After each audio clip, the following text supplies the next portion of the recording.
Blockages రాకుండా నియంత్రించడానికి మనం ఎటువంటి జాగ్రత్తలు తీసుకోవాలి అనేది చూద్దాం. సో ప్రధానంగా మనము పాటించే ఆహార విహారాల్లో మార్పుల వల్ల మనకి గుండెపోటు అనేది రావడం జరుగుతుంది. మళ్ళీ ఒకసారి వచ్చిన తర్వాత వీటిని మనము నివారించకపోవడం వల్ల మళ్ళీ వచ్చే ఛాన్సెస్ ఉంటాయి.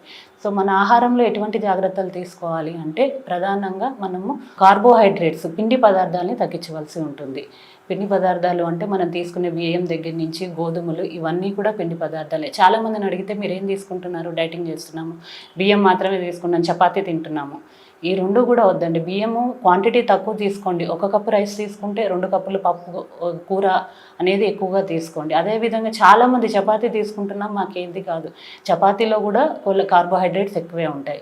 సో ఈ కార్బోహైడ్రేట్స్ ఎక్కువగా తీసుకోవడం వల్ల ఇవి శరీరంలో మళ్ళీ ఇవే ఫ్యాట్గా కన్వర్ట్ అయ్యి మళ్ళీ బ్లాకేజెస్ వచ్చే అవకాశాలు ఉంటాయి. సో వీలైనంత వరకు షుగర్స్, కార్బోహైడ్రేట్స్ తగ్గించి తీసుకోండి. దీంతోపాటు ప్రోటీన్ అనేది ఎక్కువ తీసుకోవాల్సి ఉంటుంది. ప్రోటీన్ అనేది ఇప్పుడు వెజిటేరియన్ వాళ్ళు బీన్స్ కానీ పప్పు దినుసులు రోజు పప్పు తీసుకోవడము, అదేవిధంగా పెసర్లు అనేవి నానబెట్టి ఉడికించి తీసుకోవడం, శనగలు, బొబ్బర్లు వీటిలన్నిటిని ప్రతిరోజు కొంచెంగా పరిమితిలో నానబెట్టి ఉడికించి తీసుకోవచ్చు. అదే నాన్ వెజ్ వాళ్ళ దగ్గరికి వస్తే వాళ్ళు లీన్ మీట్ అంటే ఫ్యాట్ ఎక్కువగా లేని ప్రోటీన్ అంటే చికెన్ కానీ ఫిష్ కానీ తీసుకోవచ్చు. మటన్ ఇది అవాయిడ్ చేయవలసి ఉంటుంది.